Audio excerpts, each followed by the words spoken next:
Hiniling na po ng pamahalaan ng Estados Unidos ang extradition po ni Kingdom of Jesus Christ Church pastor na si Apollo Quiboloy.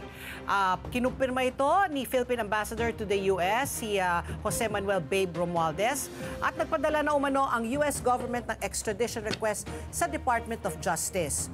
Ayon po kay Ambassador Romualdez, June pa nung hiniling po ng Estados Unidos ang extradition ni Quiboloy. Pero ayon po kay Justice Secretary Jesus Boying Remulla, wala pang natatanggap na extradition request si Foreign Affairs Secretary Maria Teresa Lazaro.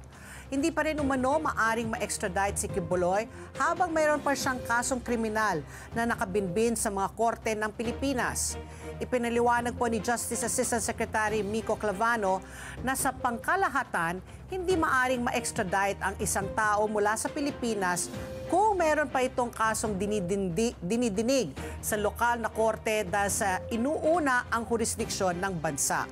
Binigyan din rin po ni Clavano na kailangang harapin muna ng akusado ang paglilitis at kung sakaling hatulan, kailangan niyang pagdusahan ang sentensya bago isulong ang extradition. Pero nilinaw rin niya na may kapangyarihan ang korte na kumilos ng may agarang aksyon kung kinakailangan.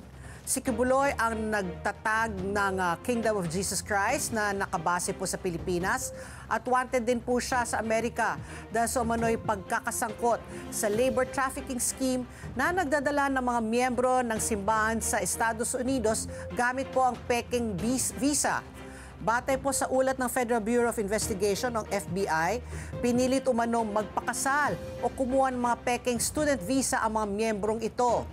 Inulat din po ng ilang babaeng miyembro ay kinuha sila bilang personal assistant o mga tinatawag na pastoral ni Quiboloy.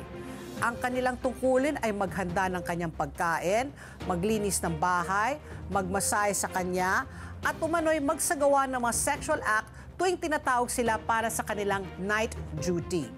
Sinampahan na rin po si Quiboloy ng kaso sa US District Court at kabilang po sa mga kaso laban sa kanya ang conspiracy sa sex trafficking sa pamamagitan ng puwersa, panlilinlang at pamimilit, sex trafficking ng mga bata, bulk cash smuggling at iba pang kaugnay na kaso.